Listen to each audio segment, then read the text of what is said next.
Hello two family, कैसे हैं आप लोग। आशा करते हैं कि आप लोग अच्छे होंगे, स्वस्थ होंगे, मस्त होंगे, अपने अपने घर में अपने अपने परिवार साथ खुश होंगे। और देखिए, मैं एक बहुत सुंदर सा नाच कहारवा गीत सुना रही हूँ। आप लोग सुनिएगा, सुन के लाइक सब्सक्राइब कमेंट जरूर करिएगा और बताइएगा। देखिए, नंद भौजाई का नोक झोंक है, आप लोग सुन के कमेंट जरूर करिएगा। अरे नदिया किनारे सासू जोन्हरी बोआवली रखावै भेजिना। नदिया किनारे सासू जोन्हरी बोआवली रखावै भेजिना। अरे रखावै भेजिना। बौहर लहुरी नदिया रखावै भेजिना। बौहर लहुरी नदिया रखावै भेजिना। अरे रखावै भेजिना हो, रखावै भेजिना। अरे रखावै हो भेजिना। बौहर लहुरी नदिया रखावै भेजिना। एकहू जबलिया नदी सुगना जुठरी हैं वही हो दिन से ना।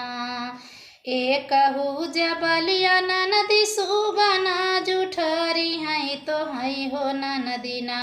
हम भेजई ससुररिया तो हई हो ननदीना।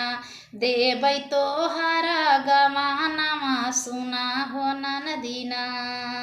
जाऊ तू ही धरैबू भौजी, अरे गहने के दीनमा गढ़ावे के परी है ना।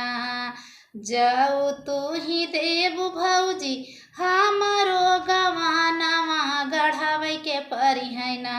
अरे गढ़ावे के परी है ना। तीन पातिया झूलनिया गढ़ावे के परी है ना। तीन पतिया झूलनिया गढ़ावे के परी है ना। ये तनी बचन भौजी सुन बोजा कैली गढ़ावे हो लागिना। अरे गढ़ावे हो लागिना। तीन पतिया झूलनिया गढ़ावे हो लागिना। तीन पतिया झूलनिया गढ़ावे हो लागिना। अरे गढ़ावे हो लागिना हो, गढ़ावे हो लागिना। अरे गढ़ावे हो लागिन। तीन पतिया झूलनिया गढ़ावे हो लागिना। अरे पहिरी ओढ़ी ननदी गईली ससुरमा पूछई हो लागिना। अरे पूछई हो लागिना। ओनकर सासू से ननदिया पूछई हो लागिना। ओनकर सासू से ननदिया पूछई हो लागिना। किया झूलनी दिहल तोहरा भैया से भतीजवा किया हो झूलनी ना। किया झूलनी दिहल बौहर भैया से भतीजवा किया हो बौहर ना। अरे किया हो झूलनी ना।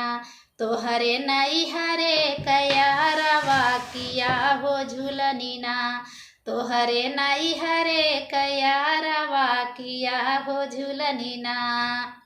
नैहरे के नाते सासू भैया से भतीजवा अरे ससुर के नतमना। नैहरे के नाते दिहल भैया से भतीजवा सासू ससुरे के नाते ना। अरे ससुरे के नाते ना। सासू सागना न दोइया ससुरे के नाते ना। दिहल समरो न दोइया ससुरे के नाते ना। नदिया किनारे सासू जोन्हरी बोआवली रखावे हो भेजिना। अरे रखावे हो भेजिना। सासू लहुरी नदिया रखावे हो भेजिना। सासू लहुरी नदिया रखावे हो भेजिना। कैसे लगा मेरा नाच गीत, आप लोग सुनिएगा, सुन के लाइक सब्सक्राइब कमेंट जरूर करिएगा।